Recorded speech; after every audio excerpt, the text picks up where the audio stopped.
نرزالله لطیف شارح رادیو آزادی و رهبر انجمن خبرنگاران ورزشی تاجیکستان جایزه پرزیدنت فدراسیون بین المللی سامبو وسیل شستکوف را صاحب شد.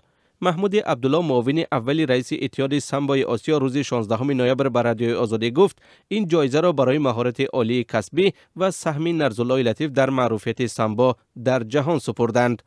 نرزالله لطیف 45 سال است که به حیث خبرنگار ورزشی کار میکند. او از جمله رشته معمولی ورزش سامبو را توسط مطبوعات، تلویزیون و رادیو و رسانه‌های الکترونی تشویق و ترغیب می‌نماید. هنوز سال 1975 با ابتکار او که معاون سرمحرر روزنامه سابق کمسمان تاجیکستان و امروزه جوانان تاجیکستان بود، اولین مسابقات عمومی اتفاقی عاید به سامبو برای جایزه‌های این نشریه برگزار گردیده است.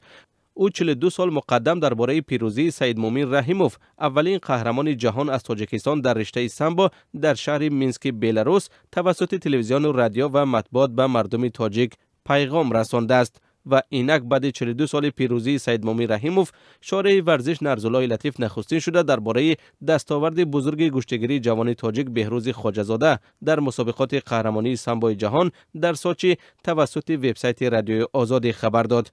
او درباره تاریخ سامبو و رشد آن در تاجیکستان بارها با اسمت عبداللهیف، یکی از پایه‌گذاران سامبو در تاجیکستان، شادروان ازلشاه علیموف، اولین قهرمان اتحاد شوروی در رشته سامبو از تاجیکستان، متخصصان ورزیده ساحه احتم رجبوف، محمود عبداللهیف، محمد شریف سلیمانوف، شادروان خدای نظر باقیوف و دیگران صحبت‌های اختصاصی کرده است. او مؤلف سناریو و برنده اولین مسابقات بین المللی عاید به سامبو برای خاطره جهان پهلوان سید مومن رحیموف می باشد.